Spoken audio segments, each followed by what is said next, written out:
so বন্ধুসকল এটা নতুন এটা বস্তু মই দেখা পালোঁ গাইছ আপোনালোকক অকণমান দেখাব চেষ্টা কৰিম ইয়াক কিবা এটা ফল বোলে মানে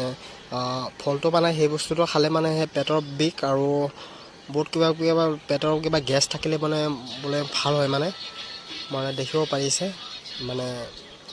কিবা ফুল এতিয়া বোলে অসমত নাপায় এটা বাহিৰৰ পৰা আনিব লাগে গাইছ এইটো মানে দাদাসকলে বাৰু ক'ব পৰা আহিছে মানে কিবা এইটো ফল হয় মানে সিমানটা গম নাপাওঁ বাৰু মই দেখিব পাৰি আছে কিবা পেটৰ বিষ বোলে ভাল হয় এইটো বাহিৰৰ পৰা আনিছে বুলি দাদাজনে কৈছে আৰু লগতে এইখিনি অকণমান দেখাব চেষ্টা কৰিলোঁ কিমান কিবা এটা বেলেগ ধৰণৰ ন দাদাৰ পৰা অলপ সুধিব বিচাৰিম ডায়েবেটিছ কাৰণে চুগাৰৰ কাৰণে কেঁচুমূৰীয়া পাইছৰ কাৰণে কাম কৰিব হয় নেকি দেখিব পাৰি আছে বাহিৰৰ পৰা আনিছে বোলে দাদাজনে ফলখন ইমান বেলেগ ধৰণৰ ফলখন অকণমান দেখাব চেষ্টা কৰিলোঁ আপোনালোকক